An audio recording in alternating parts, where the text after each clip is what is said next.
Your day's almost over? I've got no idea. There we go. There we go. And if we could lean toward that corner. Hey, just check for your wallet, mate. He always does that to people. Fucking Oh, takes their wallet. I was fine, yeah. I was fine. No, it's still here. You know what? Give him his wallet back. It is in here still, yeah. My payment. I took it out. Yeah. Mike, anytime you're ready. Okay. You gotta keep that stuff down on the lap too. How's that? Thank you. All right.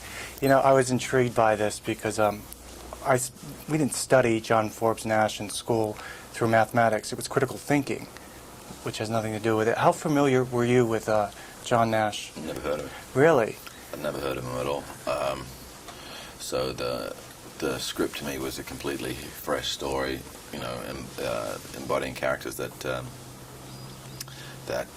and a situation that I'd never actually come across before. So that was interesting, but it was the insightfulness of the script that I really enjoyed when I read it, and also there was inbuilt devices in that script that if you could transform those devices cinematically, then you were going to take the audience on a very exciting ride. And normally, if you were to say to me as a member of the public, you know, do you want to see a film about a schizophrenic mathematician? I would not necessarily think of the level of excitement and engagement that there is in this feature film. Yeah, no, that's a good point. But it has when we talk about this, like when I put a piece together, it's going to be hard because you cannot give away a lot that's going on about what's going on in your character's mind. So it's hard to describe it to somebody.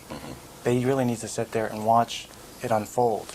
That's what the excitement is. Well, the clever aspect of this film is actually the decision that Ron and Akiva made very early on was the interesting way of telling this tale is to take the audience on a journey through the eyes of Nash to see the world from his perspective, and then perhaps bring reality back into play when you least expect it.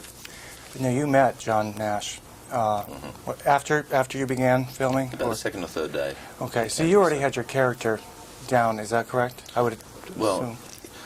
In examining all of the detail that was in front of us, all the facts that we had, and we came to the realization that we couldn't use Nash, the older man, as a template for Nash, the younger man.